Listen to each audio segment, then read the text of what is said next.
অনন্যা, আপনাদের সবাইকে two sister ফ্যামিলিতে স্বাগত।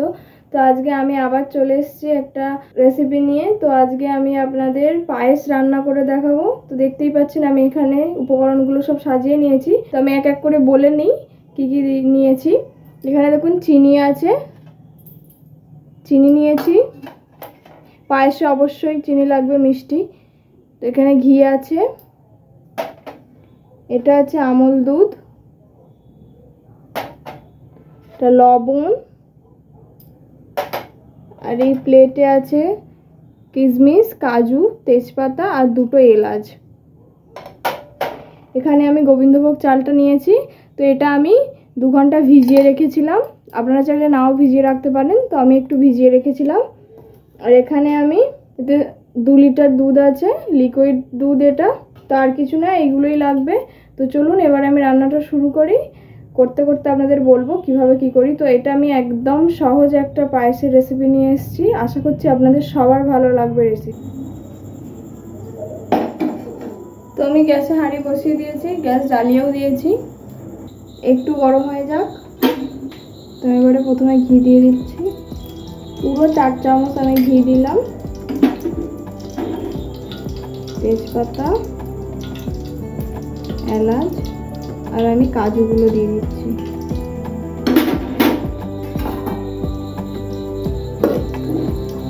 আমি একটু কাজুটাকে ভেজে নেব।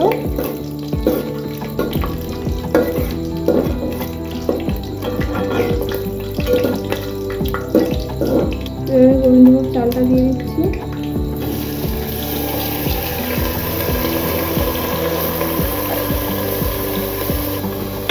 চালটাকে একটু ভেজে নেব, নিয়ে তারপরে দুধটা দেব। চালটা ভেজে নিয়ে করলে পায়েসের একটা খুব সুন্দর সেন্টও হয় ঘি দিয়ে চাল ভাজার ফলে, আর টেস্টও খুব ভালো হয়। একটু সময় ধরেই চালটা ভেজে নেবেন আপনারা, আমি একটু সময় ধরেই চালটা ভেজে নিচ্ছি। তো দেখুন আমি এটাকে নেড়ে নেড়ে ভেজে নিয়েছি। তো দেখতেই পাচ্ছেন আমরা কি সুন্দর লাল লাল হয়েছে, কাজুগুলোও লাল লাল হয়ে গেছে, চালটাও হালকা ব্রাউন ব্রাউন হয়েছে। তো আমি এবারে এতে দুধটা দিয়ে দেবো, সবটা দিয়ে দিলাম। মেয়েতে একটু করে জল ব্যবহার করবো না, তো আপনারাও চেষ্টা করবেন একদম জল না দিয়ে করার, দুধেতেই পায়েসটা করা। তো দেখবেন খুব সুন্দর একটা টেস্ট হবে।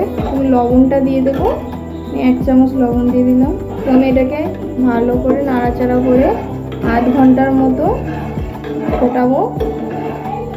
তো পায়েস একদম আপনারা নাড়া বন্ধ করবেন না, কন্টিনিউ এইভাবে নেড়ে যাবেন, নাহলে নিচটা বসে যাবে। আমি কন্টিনিউ এইভাবে আধ ঘন্টা নেড়ে নেব।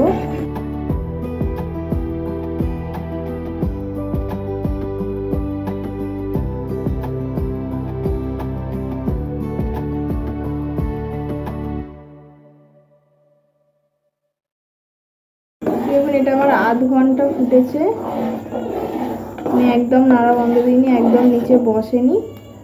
তো এবারে আমি কিশমিশটা দিয়ে দিচ্ছি, আমি কিশমিশগুলো দিয়ে দিলাম, দিয়ে আবারও আধ ঘন্টা আমি এটাকে ভালো করে নাড়বো।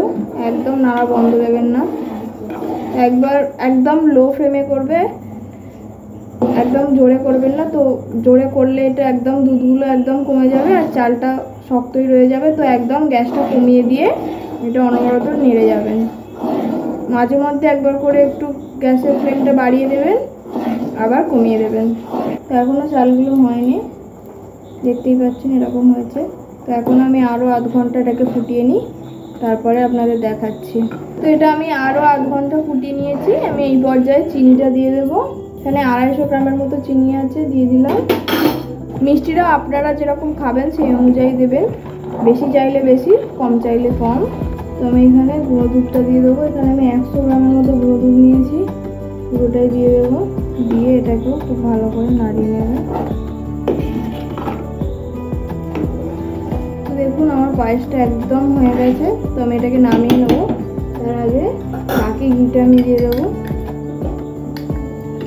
তো আর 1 চামচ ঘি দিয়ে দিলাম আমি। এবার এটাকে আমি নামিয়ে নেব। আগে 3 চামচ দিয়েছিলাম আর এই 1 চামচ দিলাম। তো দিয়ে এটাকে আমি একটু নাড়াচাড়া করে নিলাম। খুব সুন্দর গন্ধ বেরিয়েছে, আপনারা যখন ট্রাই করবেন আপনারা এই গন্ধটা পাবেন।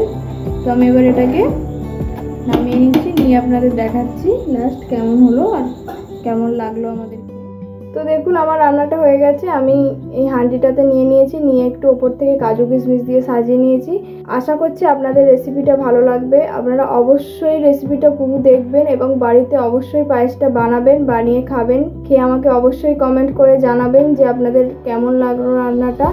তো এতক্ষণ আপনারা আমাদের সাথে থাকলেন, তার জন্য আপনাদের অসংখ্য ধন্যবাদ। আশা করছি আপনাদের ভিডিওটা ভালো লাগবে। তো ভালো লাগলে শেয়ার করবেন, কমেন্ট করবেন এবং আমাদের চ্যানেলটাকে অবশ্যই সাবস্ক্রাইব করে দেবেন। তো আজকের রান্নাটা এই পর্যন্ত, আজকের ভিডিওটা এই পর্যন্ত। আর আজকে আপনাদের থেকে বিদায় নিচ্ছি। আবার অন্য কোনো দিন দেখা হবে আপনাদের সাথে অন্য কোনো ভিডিও নিয়ে। বাই বাই বন্ধুরা।